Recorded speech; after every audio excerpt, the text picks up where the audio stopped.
Okay, now air pollution से आपको पता है कि कार्बन डाइऑक्साइड जो इंक्रीज हो रहा है, अब नेक्स्ट सबसे बड़े लेवल पे अगर हम देखते हैं, ग्लोबली देखते हैं, तो कार्बन डाइऑक्साइड इंक्रीज हो रहा है, मीन्स अर्थ का टेम्परेचर बढ़ रहा है। अर्थ का टेम्परेचर मीन्स ग्लोबल वार्मिंग हो रही है। अर्थ का टेम्परेचर बढ़ रहा है, कार्बन डाइऑक्साइड बढ़ रहा है, तो अर्थ का टेम्परेचर भी बढ़ रहा है। और ग्लोबल वार्मिंग, ग्लोबली अर्थ जो है वो हीट हो रहा है, हीटअप हो रहा है। और ये जो हीट है, ये टेम्परेचर है, सबसे ज़्यादा इफेक्ट करेगा ग्लेशियर्स को, ठीक है। तो ग्लेशियर्स इससे पिघल जाएंगे, मेल्ट हो जाएंगे। दैन पोलर जो कंट्रीज़ हैं वो बहुत ही ज़्यादा खतरे में हैं। और जब ये वाटर लेवल इंक्रीज़ होगा तो ओशन का लेवल बढ़ेगा, सी का लेवल बढ़ेगा, ठीक है। तो जो ओशन और सी के किनारे जो कंट्रीज़ हैं वो भी डूब जाएंगी। कुछ कंट्रीज़ के ऐसे एग्जाम्पल्स हैं जो ओशन का वाटर लेवल बढ़ने से कुछ सालों में वो डूबने की कगार पे हैं कि अगर ग्लोबल वार्मिंग ऐसे ही बढ़ गया तो। नेक्स्ट आपका सॉइल पोल्यूशन, आपको भी पता है कि सॉइल पोल्यूशन से हम क्या क्या एक्टिविटीज़ करते हैं। तो सॉइल पोल्यूशन हो सकता है कि soil get polluted by the garbage, first of all जो हम गार्बेज फेंकते हैं जो डिग्रेडेबल नहीं होते हैं वो सॉइल पोल्यूशन कॉज करते हैं, या मेटल्स हुए, प्लास्टिक बैग्स हुए, ग्लास हुआ, जो डिग्रेड नहीं हो पाती हैं सॉइल में, वही चीज़ें जो होती हैं वो आपके सॉइल को पॉल्यूट करती हैं। डिफरेंट टाइप के आपके जो अभी का पेंट देखते हो या केमिकल्स देखते हो या इवन दवाएं भी जो चीज़ें होती हैं, ये सारी चीज़ें कभी कभी डिग्रेड नहीं होती हैं, कभी कभी क्या मोस्टली ये डिग्रेड नहीं होती हैं, ठीक है। तो ये सारी चीज़ें, अब जो फर्टिलाइज़र, एक्सेस फर्टिलाइज़र, अगर कोई फार्मर एक्सेस फर्टिलाइज़र यूज़ कर रहा है तो वो सॉइल की फर्टिलिटी डिक्रीज़ कर रहा है, उससे फर्टिलिटी डिक्रीज़ हो जाएगी, उससे भी सॉइल पॉल्यूट हो रहे हैं। तो ये सारी चीज़ें सॉइल को पॉल्यूट करती हैं, ठीक है।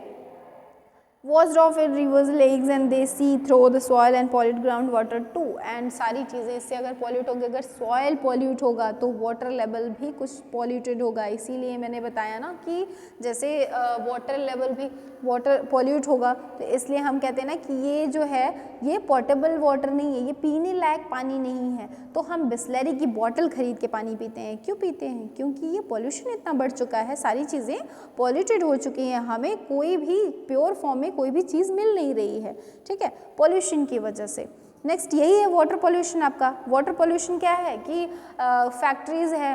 अब यमुना जो रिवर है वो इतनी ज़्यादा गंदी कैसे हो गई है, इतनी ज़्यादा पॉल्यूटेड कैसे हो गई है, उसका मतलब वो पूरी ब्लैक दिखने लगी है। क्यों?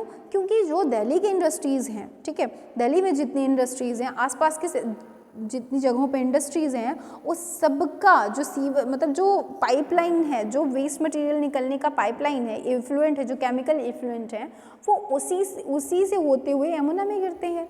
तो वाटर हुआ ना, वाटर पॉल्यूशन हुआ। ये फैक्ट्रीज वाटर पॉल्यूशन का कॉज कर रही हैं। ऐसे बहुत से ऐसी जगह जहाँ पे रिवर्स हैं, वहाँ के जो फैक्ट्रीज़ हैं उनको क्या किया जाता है कि उनका जो एफ्लुएंट है वो नदी में जा रहा है, कहीं पॉन्ड में जा रहा है, कहीं मतलब कहीं पे भी ऐसे जो एक फ्लोइंग वाटर है वहाँ पे छोड़ दिया जाता है। तो इससे वाटर पॉल्यूशन होता है, ठीक है। और ये जब सोचो केमिकल इन्फ्लुएंट पानी के अंदर जाएगा तो उसमें जो मछलियाँ हैं, जो वाटर एनिमल्स, जो एक्वाटिक एनिमल्स हैं, उसको भी अफेक्ट करते हैं। तो वो भी उनको या भी डिजीज़ या वो मतलब वो मर जाती हैं, ठीक है, उनके लिए भी ऑक्सीजन नहीं बचती है, वो पूरा पॉल्यूट हो गया रहता है, तो वो उनकी भी डेथ हो जाती है। तो वाटर पॉल्यूशन भी बहुत तरीके से हार्मफुल होता है। और हमारे लिए तो पहले ही मैंने बता दिया कि वाटर क्या है कि हम लोग भी सबके घरों में, आपको क्या दिख जाएगा कि सबके घरों में आरओ वाटर, ठीक है, आरओ वाटर, हम लोग आरओ लगवाते हैं, या मतलब जो भी है कि पानी को साफ़ करने की कोई मशीन, जो भी चीज़ें हैं, ये क्यों कर रहे हैं? क्योंकि हमें प्योर वाटर नहीं मिल पा रहा है, ठीक है, प्योर वाटर नहीं मिल पा रहा है, इस वजह से ये सारी मशीनों की ज़रूरत पड़ रही है। हम अपनी एक्टिविटीज़ को सुधारें, ठीक है, सारी चीज़ों को अपने ऐसा करें कि ना वाटर वेस्ट करें, ना वाटर को पॉल्यूट करें। एक सिस्टम होना चाहिए सारी चीज़ों को करने के लिए, इससे सारी चीज़ें सही होंगी, पॉल्यूशन कॉज नहीं होगा।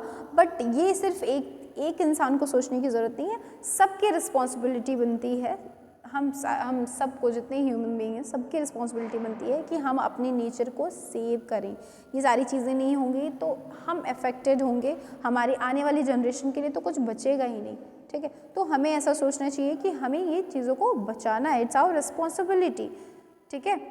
और हमें लोगों को अवेयर भी करना है इन चीज़ों से कि आप ऐसा काम मत करिए। आप कभी किसी को देखो कि टैप खुला हुआ है तो आप बंद कर दीजिए, या कोई ऐसे ही गार्बेज फेंक दे रहा है तो आपको उसको एक प्रॉपर वे में डस्टबिन में डालिए, फिर वो रिसाइकिल होगा, जो भी चीज़ें होंगी ऐसे करना है, ठीक है। तो आप चीज़ों को टोकना सीखिए, ठीक है, कि अगर आप आसपास भी अपने पास देख रहे हो ना कि कुछ चीज़ें गलत हो रही हैं, एनवायरनमेंट इससे पॉल्यूट हो रहा है या कुछ चीज़ ऐसे हो रही है, नहीं करना है, स्टॉप इट, ओके, बंद करिए ये करना। तो खुद भी नहीं करना है, औरों को भी नहीं करने देना है, ये आपके रिस्पॉन्स। अभी आप छोटे हो, चीज़ों को समझ जाओगे, ठीक है।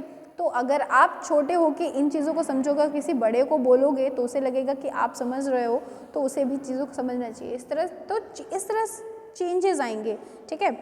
इस तरह हमें ही सोचना पड़ेगा इन चीज़ों के लिए, इस तरह चेंजेस आते हैं, ओके। तो नेक्स्ट टॉपिक में हम डिस्कस करेंगे कि हमें क्या चीज़ें करनी है, ठीक है, what we can do for our nature, how to balance the nature, and what things we use to control all this disbalance, कैसे हम इन चीज़ों को कंट्रोल कर सकते हैं, और कैसे जो नेचुरल चीज़ें हैं उनको हम मतलब ऐसे यूज़ करें कि सस्टेनेबल यूज़ करें, ठीक है, ताकि वो हमारे लिए भी रहें और हमारे आने वाली जनरेशन के लिए भी रहें। Okay, thank you.